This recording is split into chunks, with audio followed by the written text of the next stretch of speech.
Tamara Ugolini here with Rebel News. Now, on Thursday, April 11th, the Governor-General of Canada, Mary Simons, hosted a symposium at her official residence and workplace, Rideau Hall in Ottawa.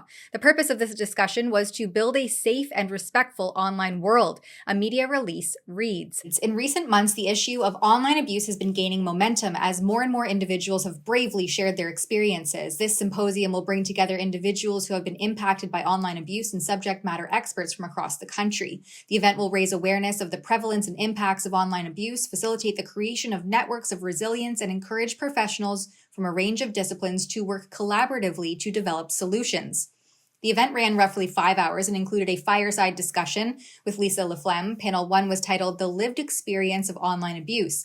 It consisted of Dr. Teresa Tam, Rachel Gilmore, Kevin Raphael, Santi Sue, and Faye Johnstone. Panel 2 was titled Emerging Solutions for a Safer Digital World, featuring Matthew Johnson, Aline Nizagama, Francois Savard, Anila Omar, and Vanessa Brousseau. The symposium was moderated by equity and inclusion advocate Emily Nicholas. This collection of radical activists, government bureaucrats, and Liberal MPs was not at all diverse in thought, and it all sounded far too similar to the Justin Trudeau tabled Liberal legislation called the Online Harms Act, Bill C-63, which creates a unique hate crime offense by making amendments to the existing Criminal Code of Canada.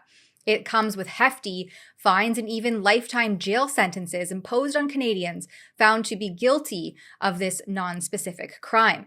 We join allies like the United Kingdom, France, Germany, Australia, who have also legislated in this area. We have learned from their experiences. We cannot tolerate anarchy on the internet. The cost is too great. The safety, the mental health, and even the lives of our kids and our most vulnerable are at stake. I'm confident with the Online Harms Act in law, we can build safe online communities where our kids can flourish, where illegal hate is contained, and where citizens can fully engage in rigorous debate without fear of being targeted by threats, by violence, or by hatred. There's an aspect that deals with the commission that's being created, and there's aspects that deal with the criminal law. We are creating a new freestanding hate crime offense. We are enhancing the penalties, as you mentioned, for the hate crime offenses that exist currently.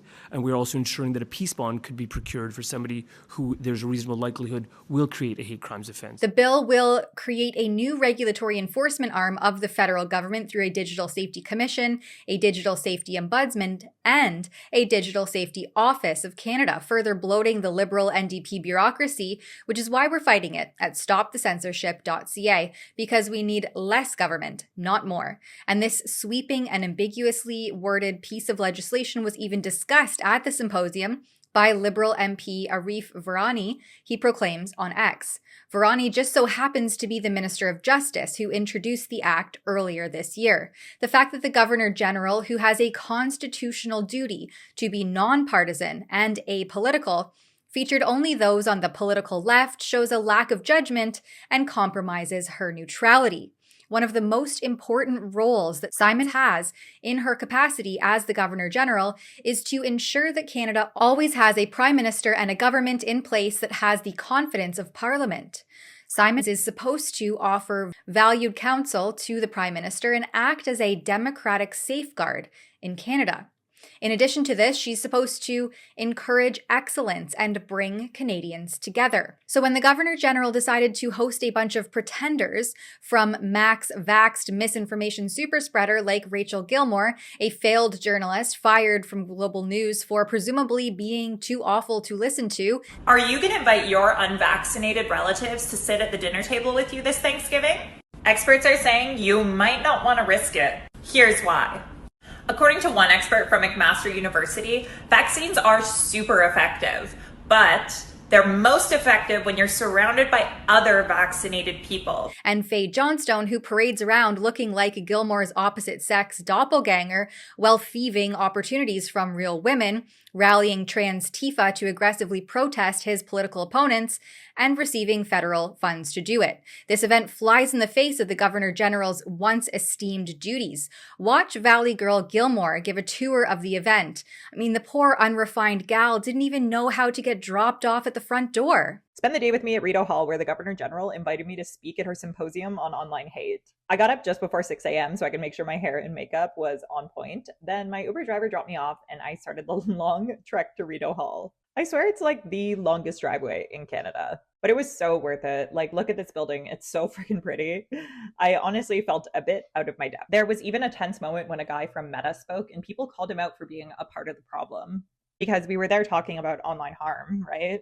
So that was a tense moment. Gilmore claims to be hanging out with so many cool people, yet they all appear to be weak-minded individuals playing the victim card for clout. Take, for instance, Chief Medical Officer of Health Theresa Tam, who asked social media giants to direct traffic to her vanity social media accounts over the generic government accounts in early March 2020 as the pandemic was coming into full swing.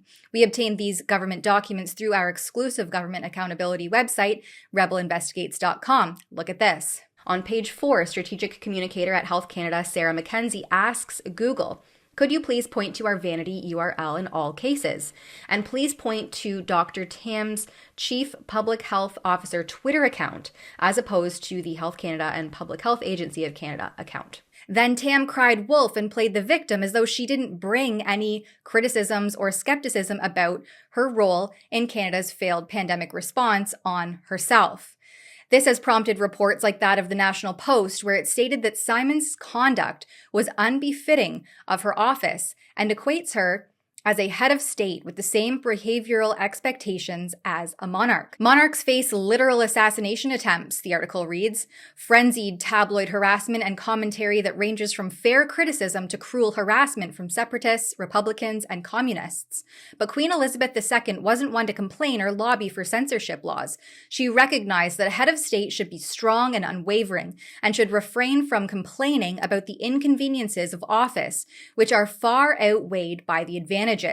But this kind of criticism of the symposium led Rachel Gilmore to cry a lot. Filmed a whole video about this and realized my audio wasn't working, which is probably for the best because I was crying a lot. But it's actually so insanely painful to have dealt with life-altering, career-ending death threats for the last 2 years, and to open up a National Post article today because the Governor General tried to do something about the issue of online hate in a non-politicized, unrelated to legislation way. And all of these people who have never said a fucking word about the harassment, threats, and hate that journalists, public figures, generally women and racialized people or members of the LGBTQ community face, people with no solutions, are taking issue and nitpicking the fact that she held this symposium. And the worst part is, they're calling them mean internet comment. Meanwhile, others have stated that the Governor General should immediately resign in shame to protect the integrity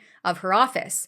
A tweet from lawyer Ryan O'Connor reads, she put herself in the middle of a parliamentary and public debate on legislation still before Parliament, and in doing so demonstrated her support for the government and the aims of its proposed law.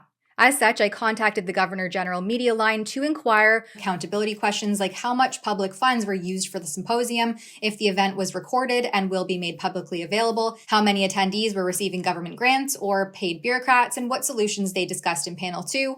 Also, how all of this aligns with the apolitical mandate of the Governor General. Here's the response in full. Since turning off social media comments in February 2023, a priority of the Governor General is to shine a spotlight on the issue of online abuse and harassment, raise awareness of its impacts, and empower people to stand up against toxic online discourse. As part of this initiative, the Governor General used her convening power to hold a symposium at Rideau Hall. The costs related to the symposium are covered by the operating budget of the Office of the Secretary to the Governor General. Related amounts will be disclosed in due course through public accounts and proactive disclosure, but we're already after the fact. Participants were responsible for their own travel costs. However, the Office of the Secretary to the Governor General did help with travel costs for a small number of invitees who self-identified as needing assistance and could otherwise not have participated. All expenses related to travel and hospitality were in accordance with the Government of Canada policies and directives, so we definitely were on the hook for this.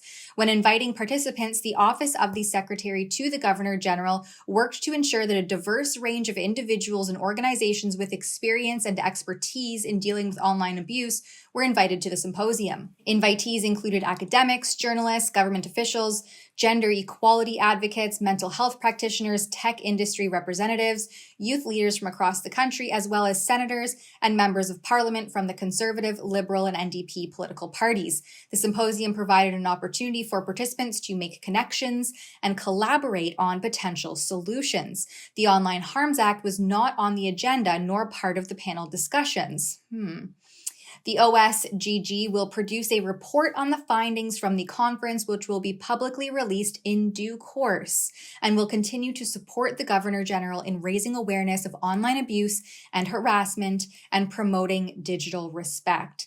Signed by Lynn Santere, Deputy Director, Public Affairs, Office to the Secretary of the Governor General. And the Governor General has certainly benefited from her time in this top bureaucratic position where her only role is to be nonpartisan, something that she couldn't even do. Simon received an $11,200 raise this year, her third raise since she assumed office 3 years ago, bringing her annual salary up to $362,800 per year. She took the taxpayers for at least $3 million in travel expenses during her first year in office, where one 4-day trip to Germany cost $700,000, with over $100,000 of it going to in-flight catering. She also billed taxpayers $71,000 in limo fees for a 4-day excursion to Iceland in 2022. Mary Simon spends more on fancy rides over a weekend than the average Canadian makes in an entire year. The Governor General's flagrant spending flies in the face of struggling Canadians and disregards her duty to instill confidence in the government, which, with its out-of-touch policies like onerous climate taxes, only exacerbates our hardships. This underscores the utter lack of fiscal responsibility at the pinnacle of Canadian governance. I guess the Governor General isn't a match for strong and wavering head of state with a thick enough skin to withstand criticisms online. How does that saying go again? If you can't take the heat, stay out of the kitchen. For Rebel News, I'm Tamara Ugolini.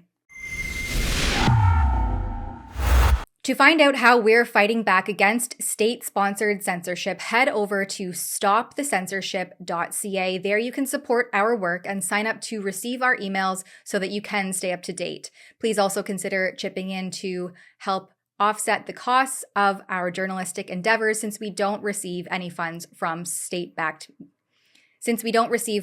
from the Justin Trudeau Liberals. All of that at stopthecensorship.ca.